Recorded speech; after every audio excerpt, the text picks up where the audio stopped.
കാശിനാഥൻ ഭാഗം 74. രചന അവതരണം ദിവ്യരാജ്. നാളെ പോയിക്കഴിഞ്ഞിട്ട് ഇനി എന്നാ കണ്ണേട്ടാ വരണത്? കാശിയുടെ നെഞ്ചിലേക്ക് ചാഞ്ഞു വൈശു. തിങ്കളാഴ്ച മുതൽ തിയറി എക്സാം തുടങ്ങുവാണ്. ഞാൻ 2 ആഴ്ചയ്ക്കുള്ളിൽ കഴിയും. പിന്നെ ഒരു 15 ദിവസത്തെ ഗ്യാപ്പ് കഴിഞ്ഞ് വൈവേയും പ്രാക്ടിക്കലുമാ. ഒക്കെയും കൂടി 1.5 മാസത്തോളം വേണ്ടിവരും. അവളുടെ നെറുകിൽ മെല്ലെ തലോടിയവൻ. ഇതിനിടയ്ക്കുള്ള 15 ദിവസം ഇങ്ങോട്ട് വരാൻ പറ്റില്ലേ? പ്രതീക്ഷയോടെ നോക്കിയവൾ. എൻ്റെ വൈശു, ആ ഗ്യാപ്പ് വെറുതെ അറുമാദിക്കാനുള്ളതല്ല. Record submission, assignment preparation, practicum submission, അങ്ങനെ പലതുമുണ്ട്. പറയുമ്പോൾ മുഖം മങ്ങി അവളുടെ. വൈശു, 1.5 മാസത്തെ കാര്യല്ലേ? അത് കഴിഞ്ഞ് തിരികെ വരാം. പിന്നെ റിസൾട്ട് വരണത് വരെ ഞാനുണ്ടാവും ഇവിടെ. അത് കഴിഞ്ഞ് പിന്നെയും 1 വർഷം കൂടി ഇൻറ്റേൺഷിപ്പിന് വേണ്ടി മാറി നിൽക്കണം. ഒക്കെയും കഴിഞ്ഞ് തിരികെ വരുമ്പോൾ നമ്മൾ ആഗ്രഹിച്ച പോലൊരു ജീവിതം ഒന്നേന്ന് തുടങ്ങണം. അവളുടെ നെറുകിൽ മെല്ലെ മുത്തുമ്പോൾ ആ ദിവസങ്ങളിലേക്ക് പ്രതീക്ഷയോടെ ചേക്കേറി അവളുടെ മനസ്സ്. ഫോൺ റിങ് ചെയ്യുന്ന ശബ്ദം കേട്ടതും ഒന്ന് മയങ്ങിത്തുടങ്ങിയവൻ എഴുന്നേറ്റു. ടേബിളിന് മുകളിൽ നിന്ന് ഫോൺ കയ്യെത്തിയെടുക്കുമ്പോൾ ആദ്യമായിരുന്നു കാശിക്ക്. സമയം രാത്രി 11 കഴിഞ്ഞിരിക്കുന്നു. ഈ നേരത്ത് ആര് വിളിച്ചാലും അതെന്തിനാവും എന്ന ചിന്തയിലായിരുന്നു അവൻ.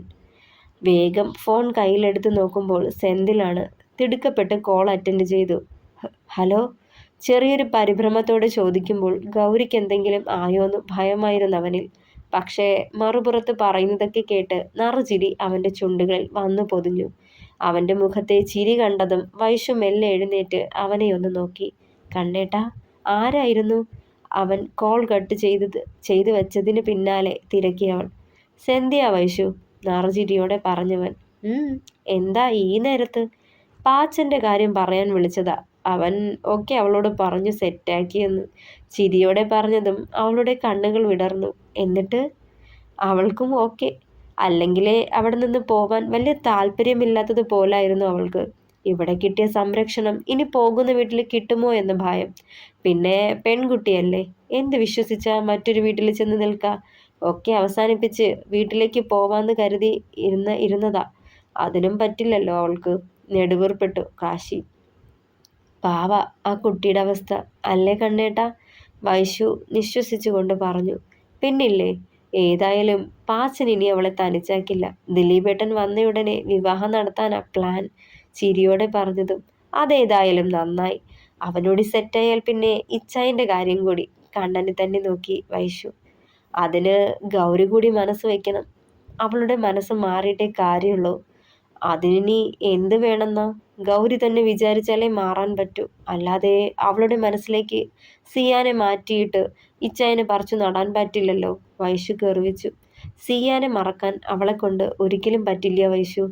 അവളിനി ഒരു പക്ഷേ സെന്തിലിനെ സ്വീകരിച്ചാലും കുഞ്ഞുങ്ങളുമായി ജീവിച്ചാലും ജീവിതാവസാനം വരെയും ഹൃദയത്തിൻ്റെ ഒരു കോണിൽ എന്നും അവനുണ്ടാവും.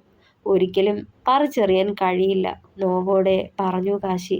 ഒന്നും മിണ്ടിയില്ല വൈശു. അവനെ തന്നെ നോക്കി കിടന്നേയുള്ളൂ. പിറ്റേന്ന് തന്നെ കാശി ബാംഗ്ലൂരിലേക്ക് തിരിച്ചു. വൈശുവിൻ്റെ സാമീപ്യമില്ലാതെ വീണ്ടും ആ ഫ്ലാറ്റിൻ്റെ 4 ചുവരുകൾക്കുള്ളിൽ ഒറ്റപ്പെട്ടതുപോലെ തോന്നിപ്പോയവന്. അവളുടെ അവസ്ഥയും അത് തന്നെയായിരുന്നു. രാത്രിയിൽ ഒത്തിരി നേരം ഫോണിൽ സംസാരിച്ച് പരസ്പരം ആശ്വാസം കണ്ടെത്തി രണ്ടാളും. അവനില്ലായ്മയിലെ ശൂന്യത വല്ലാതെ വലച്ചവളയും. കാശിനാഥന് പിറ്റേ ദിവസം മുതൽ എക്സാം തുടങ്ങിയിരുന്നു. പിന്നെ മറ്റൊന്നും ചിന്തിക്കാനുള്ള നേരം കിട്ടിയില്ല എന്ന് പറയുന്നതാവും സത്യം. മിക്കവാറും ഒന്നിടവിട്ട ദിവസങ്ങളിലും അടുപ്പിച്ചടുപ്പിച്ചും തിയറി എക്സാം നടന്നു. അതിനുവേണ്ടിയുള്ള പഠനത്തിനായി സമയം പോയി. അത് കഴിഞ്ഞ പാടെ വൈവേക്കും പ്രാക്ടിക്കൽ എക്സാമിനുമൊക്കെ തയ്യാറെടുപ്പിലായി. മുഴുവൻ സമയവും കമ്പൈൻ സ്റ്റഡിയും പിയർ സ്റ്റഡിയുമായി ചിലവിട്ടുകൊണ്ടിരുന്നു. അല്പസമയം പോലും വെറുതെ ഇരിക്കാൻ നേരം കിട്ടിയില്ല. ഒരാഴ്ച കഴിഞ്ഞ് വൈശുവിൻ്റെ സ്കൂളും റീഓപ്പൺ ചെയ്തു. സ്കൂളും തിരക്കുകളുമായി അവളുടെ ദിവസങ്ങളും മുന്നോട്ട് പോയി. എത്ര തിരക്കായാലും എല്ലാ ദിവസവും രാത്രി വൈശുവിനോട് സംസാരിച്ചിട്ടേ കണ്ണൻ കിടക്കുകയുള്ളൂ. അവളോട് സംസാരിച്ചിരിക്കുമ്പോൾ കിട്ടുന്ന പോസിറ്റീവ് എനർജി മറ്റൊന്നിനും നൽകാൻ കഴിയുമായിരുന്നില്ല. എത്ര വലിയ ടെൻഷനായാലും അവളോട് ഒരല്പനേരം സംസാരിച്ച് കഴിയുമ്പോൾ മനസ്സൊന്ന് തണുക്കും. സമാധാനത്തോടെ ചിന്തിച്ച് ടെൻഷന് കാരണമായ എന്ത് പ്രശ്നമാണേലും അവന് തന്നെ പരിഹരിക്കാനും കഴിയും. കാശി പറഞ്ഞതുപോലെ 1.5 മാസം കൊണ്ട് എക്സാമുകളെല്ലാം കഴിഞ്ഞു. റിസൾട്ട് പ്രഖ്യാപനത്തിന് 9 മുതൽ 15 ദിവസം വരെ കാത്തിരിക്കേണ്ടി വരുമെന്നുള്ളതുകൊണ്ട് ആ ഫ്ലാറ്റിൽ തന്നെ തങ്ങാതെ നേരെ നാട്ടിലേക്ക് തിരികെ പോയവൻ. ഇന്നാണ് കാശിയുടെ റിസൾട്ട് വരുന്നത്. രാവിലെ മുതൽ ആള് നല്ല ടെൻഷനിലാണ്. എല്ലാ എക്സാമും നല്ല രീതിയിൽ തന്നെ അറ്റൻഡ് ചെയ്തിട്ടുണ്ട്. എങ്കിലും ഉള്ളിലൊരു ഉലച്ചിലാണ്. എക്സാം എത്ര നന്നായി എഴുതിയാലും ചില നേരം തോന്നും ഒരു ഭാഗ്യപരീക്ഷണം കൂടിയാണെന്ന്. കഴിഞ്ഞ 1.5 വർഷത്തെ തൻ്റെ കഠിനാധ്വാനം, വൈശുവിൻ്റെ ത്യാഗം, കിട്ടുന്ന ശമ്പളത്തിൽ നിന്ന് അവളുടെ ചിലവുകൾ പോലും ലുബ്ധിച്ച് മാറ്റിവെച്ച തുകയാണ് തനിക്ക് വേണ്ടി അയച്ചിരുന്നത്. അത്യാവശ്യം വേണ്ട പോക്കറ്റ് മണി അച്ചമ്മ തനിക്ക് അയച്ചു തരാറുണ്ടെങ്കിലും വൈശുവിൻ്റെ കാശ് തന്നെയാണ് ഫീസ് അടയ്ക്കാനും മറ്റു പഠനോപകരണങ്ങൾ വാങ്ങാനും ഉപയോഗിച്ചത്. നല്ലൊരു സാരിയെങ്കിലും അവൾ ഈ ഇടക്കാലത്ത് വാങ്ങിയിട്ടുണ്ടോ എന്നറിയില്ല. റിസൾട്ട് അറിഞ്ഞിട്ട് അവൾക്കൊപ്പം ഒരു ഷോപ്പിങ്ങിന് പ്ലാൻ ചെയ്തിട്ടുണ്ട്. വേണ്ടതൊക്കെ അവളുടെ ഇഷ്ടത്തിന് വാങ്ങിക്കൊടുക്കണം. അതിനുവേണ്ടി കുറച്ച് പോക്കറ്റ് മണി കരുതിയിട്ടുണ്ട്. പലതും ഓർത്തുകൊണ്ട് ഉമ്മറത്തേക്ക് വരുമ്പോൾ കാണുന്നത് ഒരു നേരിയത് സാരിയുമെടുത്ത് കയ്യിൽ ഒരു ഇലച്ചീന്തുമായി വരുന്നവളെയാണ്. താൻ ഉണരുന്നതിന് മുന്നേ ഉണർന്ന് അമ്പലത്തിൽ പോയി വഴിപാട് കഴിച്ചിട്ടുള്ള വരവാണ്. എക്സാമൊക്കെ താൻ വളരെ ആത്മവിശ്വാസത്തോടെയാണ് അറ്റൻഡ് ചെയ്തത്. അതിനൊക്കെ കൂടി ടെൻഷൻ അടിച്ചത് വൈശു. ഓരോ എക്സാമും കഴിഞ്ഞിറങ്ങുമ്പോഴേ കോള് വരും, എങ്ങനുണ്ടായിരുന്നു എന്ന് തിരക്കിക്കൊണ്ട്. നല്ലതായിരുന്നു, ഒക്കെ എഴുതിയെന്ന് പറയുമ്പോഴാവും അവിടെ ആശ്വാസം. ആ ദിവസങ്ങളിലെല്ലാം തനിക്ക് വേണ്ടി അവൾ വ്രതമെടുത്തിരുന്നെന്ന് ഇന്നലെ രാത്രിയിലാ പറയുന്നേ. കേട്ടപ്പോൾ മനസ്സ് നിറഞ്ഞു. ഒരു പനി വന്നാൽ പോലും നനച്ച തുണി നെറ്റിയിലിട്ട് തരാനോ ഇത്തിരി ദാഹജലം എടുത്തു തരാനോ അടുത്തിരുന്ന് ആശ്വസിപ്പിക്കാനോ കൂടി ആരുമില്ലാതെ പോയൊരു അനാഥ ജന്മമായിരുന്നു താൻ. ചുറ്റും എല്ലാവരും ഉണ്ടായിരുന്നിട്ടും ആരും തൻ്റേതായിരുന്നില്ല. ഇന്ന് തനിക്ക് വേണ്ടി പ്രാർത്ഥിക്കാനും വ്രതം നോക്കാനുമായി ഒരുവൾ. തൻ്റെ പുണ്യം, തൻ്റെ പ്രാണന്റെ പാതി. ഓർക്കവേ ചെറുചിരി ചുണ്ടുകളിൽ പൊതിഞ്ഞവൻ്റെ. ആഹാ, കുളി കഴിഞ്ഞോ? അവൻ്റെ ഈറൻ തലമുടിയൊന്ന് കുലച്ചുകൊണ്ട് ചെറുചിരിയോടെ തിരക്കിയവൾ. ദാ ഇപ്പൊ കഴിഞ്ഞേയുള്ളൂ. പറയുമ്പോൾ ആ ഇലച്ചീന്തിൽ നിന്ന് ഒരു നുള്ള ചന്ദനം അവൻ്റെ നെറുകിൽ തൊട്ടുകൊടുത്തവൾ. കണ്ണാ, എപ്പോഴാ റിസൾട്ട് വരണേ? ഇരുന്നിട്ട് ഇരുപുറയ്ക്കാത്ത മട്ടിൽ ശാരദാമ്മ അവിടേക്ക് പയ്യെ പയ്യെ നടന്നു വന്നു. 11 മണിക്കാ മുത്തശ്ശി. ഒരു ചെയറെടുത്ത് അവർക്കരികിലായി ഇട്ടുകൊടുത്തു കാശി. എൻ്റെ മോന് നല്ല മാർക്കുണ്ടാവും. എൻ്റെ മനസ്സങ്ങനെ പറയുക. പറയുമ്പോൾ അവനൊന്ന് നെടുവീർപ്പെട്ടേയുള്ളൂ. കണ്ണേട്ടന് ഇപ്പോഴും ടെൻഷനാ ടീച്ചറമ്മേ. നറുചിരിയോടെ അവർക്കരികിലായി ഇരുന്നു വൈശു. അല്ല, എങ്ങനാ റിസൾട്ട് അറിയാ? കൂട്ടുകാർ വിളിച്ചു പറയോ? വൈശുവിന് ഓരോന്നും അറിയാൻ തിടുക്കമേറി. ഇല്ലടി, കോളേജിൻ്റെ വെബ്സൈറ്റിൽ പബ്ലിഷ് ചെയ്യുമെന്നാ പറഞ്ഞേ. അതിൽ കയറി നോക്കിയാൽ കിട്ടും. സമയം കഴിയും തോറും ടെൻഷൻ ഏറാ കണ്ണേട്ടാ. ടെൻഷനൊന്നും വേണ്ടെൻ്റെ മോളെ. എൻ്റെ കുട്ടിയോള് നല്ലോണം കഷ്ടപ്പെട്ടതല്ലേ, ഫലം ഉണ്ടാവാതിരിക്കുമോ? ശാരദാമ്മ വാത്സല്യത്തോടെ അവൻ്റെ കയ്യിൽ തഴുകി. 9 മണിയായി. അവരൊക്കെ ഇപ്പം വരുന്നാ തോന്നണേ. പാച്ചനും നന്ദേട്ടനും ലീവെടുത്തിരിക്കുക. ഇച്ചായനും ജിം ഓപ്പൺ ചെയ്തിട്ടില്ല. എല്ലാവരും വലിയ കാത്തിരിപ്പില്ല. ഇച്ചായൻ്റെ അമ്മച്ചി വേളാങ്കണ്ണി മാതാവിന് എന്തോ നേർച്ചയൊക്കെ നേർന്നിരിക്കുക അത്രേ. വൈശു ഉത്സാഹത്തോടെ പറയുമ്പോൾ മെല്ലെയൊന്ന് പുഞ്ചിരിച്ചേയുള്ള കാശി. പറഞ്ഞ നാവ് വായിലേക്കിട്ടില്ല. അതിനു മുന്നേ 3 പേരും നന്ദൻ്റെ ബുള്ളറ്റിൽ മുറ്റത്ത് വന്ന് എത്തിയിരുന്നു. ആഹാ, ഒരു ബുള്ളറ്റിൽ 3 പേരോ? ട്രാഫിക് നിയമലംഘനം. അതും ഒരു നിയമം പരിപാലിക്കേണ്ടവർ തന്നെ. എന്താ അല്ലേ? വൈശു ചിരിയോടെ കൈമലർത്തി. ഒഞ്ഞു പോടി, ദേ ആ പാലം കടന്ന് ഇവിടെ വരണതിനാ ഇനി നിയമം. നന്ദനൊന്ന് പുച്ഛിച്ചു. ഈ ഫോട്ടോ എടുത്ത് ഫേസ്ബുക്കിലിട്ടാലേ കള്ള പോലീസ് വിവരം അറിയും. പറഞ്ഞേക്കാം, വൈശു കുറുമ്പോടെ പറഞ്ഞു. എടാ കണ്ണാ, അങ്ങാടി തോറ്റേന് അമ്മയുടെ നെഞ്ചത്ത് തീർക്കില്ലെന്ന് ഇവളോട് പറ. പാച്ചനത് പറയുമ്പോൾ കാശി തെറ്റിച്ചുളിച്ചു. എടാ, നിന്നോട് തീർക്കേണ്ടത് ഞങ്ങളോട് എടുക്കല്ലെന്ന് പറയാൻ. അവന് മനസ്സിലായില്ലെന്ന് കണ്ടതും പാച്ചൻ വിസ്തരിച്ചു. ആഹാ, ഞങ്ങൾ തമ്മിൽ പ്രത്യേകിച്ച് പ്രശ്നമൊന്നുമില്ല. നീയായിട്ട് ഉണ്ടാക്കാതിരുന്നാൽ മതി. കാശി അവൻ്റെ തോളിൽ കൈചേർത്തു. വൈശ്വേ, നല്ല വിശപ്പ്. എന്താടി കഴിക്കാനുള്ളേ? സെന്തിലായിരുന്നു വിളിച്ചു കൂവിക്കൊണ്ട് അകത്തേക്ക് കയറി വന്നത്. ഇഡ്ഡലിയും സാമ്പാറും ഉണ്ട്, കഴിക്കാനെടുത്ത് വെക്കട്ടെ? വൈശു നിറച്ചിരിയോടെ തിരക്കി. എടുത്തു വെക്കടി. എടാ കണ്ണാ, നീ കഴിച്ചോ? കയറുന്നതിനിടെ അവൻ്റെ തോളിലൊന്ന് തട്ടി. ഇല്ലടാ, നീ വാ, നമുക്കൊരുമിച്ചിരുന്ന് കഴിക്കാം. ഓ, കാലത്തെ വയറും വാടകയ്ക്കെടുത്ത് ഇറങ്ങിയേക്കുവാ. പാച്ചൻ അവനെ കളിയാക്കി. ഓ, നിനക്കൊക്കെ സമയാസമയം ഫുഡ് ഉണ്ടാക്കി ടേബിളിൽ എത്തിക്കാൻ പെണ്ണും പിള്ളമാരുണ്ടല്ലോ. എൻ്റെ കാര്യം അങ്ങനാന്നോ? ത്രേസ്യ കൊച്ച് കാലത്തെ തന്നെ പള്ളിയിൽ പോയേക്കുവാ.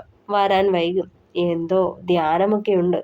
ഫുഡ് പുറത്തുനിന്ന് കഴിക്കാൻ പറഞ്ഞേൽപ്പിച്ചിട്ടാ പോയേക്കുന്നേ. അപ്പൊ പിന്നെ ഞാൻ എന്നാ ചെയ്യും? ഡൈനിങ് ടേബിളിന് മുന്നിൽ വന്നിരുന്നവൻ. പാച്ചു, നന്ദേട്ടാ, നിങ്ങൾക്ക് കൂടി എടുക്കട്ടെ? അവർക്ക് പിന്നാലെ വന്ന 2 പേരോടും തിരക്കിയവൾ. വേണ്ട വൈശു, ഞങ്ങൾ കഴിച്ചതാ. ഈ പാച്ചുവും വീട്ടിൽ നിന്നാ കഴിച്ചേ. നന്ദനത് പറയുമ്പോൾ പാച്ചൻ എല്ലാവരെയും നോക്കി നന്നായൊന്ന് ഇളിച്ചു കാട്ടി. ഐ ശരി, കാലത്തെ വാടക വയറ് നിറച്ചിട്ടാണ് എനിക്കിട്ട് താങ്ങിയേ. അവനെ ഒന്നിരുത്തി നോക്കി സെന്തി. അത് പിന്നെ അവളുമാര് 2 കൂടി പുട്ടും കടലാക്രമണവും ഉണ്ടാക്കി വെച്ച് എനിക്കത് ഇഷ്ടപ്പെട്ടില്ല. അതാ വലിയ കാര്യത്തിൽ പറഞ്ഞതും. കടലാക്രമണോ? വൈശു നെറ്റിച്ചുളിച്ചു. ഓ എടി, കടലക്കറി. സെന്തിൽ അവളെ നോക്കി. ഇതുപോലും അറിയില്ലേ എന്ന പോലെ. ഓ അത്. അതെ പാച്ചൂസേ, കെട്ടാൻ പോണ പെണ്ണ് എന്തുണ്ടാക്കി തന്നാലും പരിഭവമൊന്നും കാട്ടാതെ കഴിച്ചോണം. വൈശു വലിയ കാര്യത്തിൽ പറഞ്ഞതും. അത് നേരാ, ഇല്ലേൽ പട്ടിണി കിടക്കേണ്ടി വരും. നന്ദൻ ഒരോളത്തിലങ്ങ് പറഞ്ഞു. അനുഭവം ഗുരു. കാശി അതിനിടയ്ക്ക് കയറി പറഞ്ഞു. എടാ നന്ദ, അപ്പോ നിനക്കും പണി കിട്ടിയല്ലേ? പാച്ചനവനെ ദയനീയതയോടെ നോക്കി. പിന്നില്ലേ, അവിടെ അമ്മായിയമ്മയും മരുമകളും കൂടി ഒറ്റക്കെട്ടായി നിന്നിട്ട് എനിക്കിട്ടാ പണിയുന്നേ. ഭരണമൊക്കെ കയ്യിന്ന് പോയെന്നേ. താടിക്ക് കൈയും കൊടുത്ത് വിഷാദ ഭാവത്തിൽ പറഞ്ഞവൻ. അത് തന്നെയാ നല്ലത്. നിങ്ങൾ ആണുങ്ങൾക്ക് ഞങ്ങൾ പെണ്ണുങ്ങൾ എന്തുണ്ടാക്കിയാലും പുച്ഛമാ. കഷ്ടപ്പെട്ട് ഓരോന്നും ഉണ്ടാക്കി വെക്കുമ്പോൾ ഇഷ്ടമല്ലാന്നും പറഞ്ഞ് കഴിക്കാണ്ടിരിക്കുമ്പോൾ ഞങ്ങൾക്ക് എന്തോരം സങ്കടാവൂന്നറിയോ? അന്നേരം ഈ സാധനം എടുത്ത് തലമണ്ടയ്ക്ക് കമിഴ്ത്തി തരാനാ തോന്നുന്നേ. വൈശു അത് പറയുമ്പോൾ കണ്ണൻ ദയനീയമായി അവളെ നോക്കി. എടാ കണ്ണാ, ഇത് നിന്നെ മാത്രം ഉദ്ദേശിച്ചതാ. നിന്നെ തന്നെ ഉദ്ദേശിച്ചതാ. പാച്ചൻ കോറസ് ഇട്ടു. പിന്നല്ലാതെ, ഇന്നലെ തന്നെ കൊഴുക്കട്ട വേണമെന്ന് പറഞ്ഞ് കൊഴുക്കട്ട ഉണ്ടാക്കിയപ്പോൾ ഒരു 100 കുറ്റം. മധുരം കുറവാ, കറിക്ക് കട്ടി കൂടിപ്പോയി എന്നൊക്കെ. എന്നിട്ട് എഴുന്നേറ്റ് ഒരൊറ്റ പോക്ക്. അത്ര നേരം കഷ്ടപ്പെട്ട് ഒക്കെ ഉണ്ടാക്കി വെച്ച ഞാൻ ആരായി? കണ്ണനെ കൂർപ്പിച്ചൊന്ന് നോക്കിയവൾ. അവനൊന്ന് ഇളിച്ചു കാട്ടിയേയുള്ളൂ. അത് ശരി, അപ്പോ നീയും ഞങ്ങളെയൊക്കെ പോലെ തുടങ്ങി അല്ലേ കണ്ണാ? എന്നാ അതിപ്പോ തന്നെ നിർത്തിക്കോടാ, ഇല്ലേൽ പണി കിട്ടും. കാര്യം ഇവളൊരു ടീച്ചറാണേലും ചില നേരത്തെ മത്തി മീനയുടെ സ്വഭാവമാ. പറഞ്ഞാൽ പറഞ്ഞ പോലെ ചെയ്തു കളയും. പാച്ചൻ കണ്ണനെ ആക്കി പറഞ്ഞു. വൈശു മോളെ, നന്ദനും പാച്ചുവും ചായയും എന്തെങ്കിലും പലഹാരം എടുത്തു കൊടുക്ക്. ഇഡലി നിറച്ച കാസറോളുമായി ശാരദാമ്മ അവിടേക്ക് വന്ന് അവർക്ക് മുന്നിലെ പ്ലാറ്റുകളിൽ വിളമ്പി. ടീച്ചറമ്മ കഴിച്ചോ? സെന്തിൽ വിനയത്തോട് തിരക്കി. രാവിലെ തന്നെ കണ്ണൻ എന്നെ നിർബന്ധിച്ച് കഴിപ്പിച്ചു. പറയവേ കാശിയുടെ നെറുകിൽ തലോടിയവർ. ഇതെന്താടി, കുഴലപ്പോ? വേറൊന്നുമില്ലേ? എനിക്കിതിഷ്ടമല്ല. പാച്ചൻ മുഖം കുറിപ്പിച്ചു. എടി, അപ്പുറത്ത് നിന്ന് ആ ഉലക്കയെടുത്ത് പുഴുങ്ങാനിട്ടേക്കടി. ഇവൻ അത് മതിയാവും. സെന്തിൽ അവനെ കൂർപ്പിച്ചു നോക്കുമ്പോൾ കണ്ണനും നന്ദനും ചിരിയടക്കി. പാച്ചുവിന് ഉണ്ണിയപ്പം വേണോ? ഇന്നലെ ഇവിടെ ഉണ്ടാക്കിയതാ. കണ്ണേട്ടന് ഒത്തിരി ഇഷ്ടമായോണ്ട്. ആഹാ, എന്നാ പിന്നെ ഒരു വലിയ പ്ലേറ്റ് എടുത്തോ. വലിയ കാര്യത്തിൽ പറഞ്ഞതും. ആ, വല്ല സോഡാപ്പൊടിയും കൂടി കലക്കി കൊടുക്കടി. ഇല്ലെങ്കിൽ ഒരു പ്ലേറ്റിലൊന്നും തീരില്ല. സെന്തി പറയുന്നത് കേട്ടതേ കൂട്ടച്ചുരം മുഴങ്ങിയവിടെ. അവനെ നോക്കി കണ്ണുരുട്ടി ഇരുന്നേയുള്ളൂ പാച്ചൻ. കൈവാക്കിന് ഇരിക്കുന്ന കാരണം അങ്ങോട്ടൊന്ന് കൊടുക്കുന്നതിൻ്റെ 4ആയിട്ട് ഇങ്ങോട്ട് കിട്ടുന്ന അറിയാവുന്നത് കൊണ്ട് മാത്രം സംയമനം പാലിച്ചു. നീ ഒന്ന് എണീക്ക്, തരാനുള്ളത് തരാട്ടാ. ഉവ്വ. അവളോട് ഹോസ്പിറ്റലിൽ വന്ന് കണ്ടോളൻ പറഞ്ഞിട്ടാന്നോടാ ഇറങ്ങിയേ? സന്ധി വീണ്ടും കോളടിച്ചു. പോട തെണ്ടി. അവനെ നോക്കി കൊഞ്ഞനം കുത്തി പാച്ചൻ. അയ്യേ എന്ന പോലെ അവനെ നോക്കി സെന്തിൽ. പ്രതീക്ഷയോടെ കാത്തിരുന്ന സമയം വന്നെത്തി. കൃത്യം 11 മണി കഴിഞ്ഞതും റിസൾട്ട് പബ്ലിഷ് ചെയ്തെന്ന് അറിയിച്ചുകൊണ്ടുള്ള മെസ്സേജ് വാട്സപ്പ് ഗ്രൂപ്പിലെത്തിയിരുന്നു. വർദ്ധിച്ച ഹൃദയമിടിപ്പോടെ കാശി കോളേജിൻ്റെ വെബ്സൈറ്റ് ലിങ്ക് ഓപ്പൺ ചെയ്തു. തുടരും. പ്രിയപ്പെട്ടവരെ, അഭിപ്രായങ്ങൾ പറയണേ. കഥ ഇഷ്ടമായാൽ ഷെയർ ചെയ്യുക, സപ്പോർട്ട് ചെയ്യുക, ലൈക്ക് ചെയ്യുക. Thank you.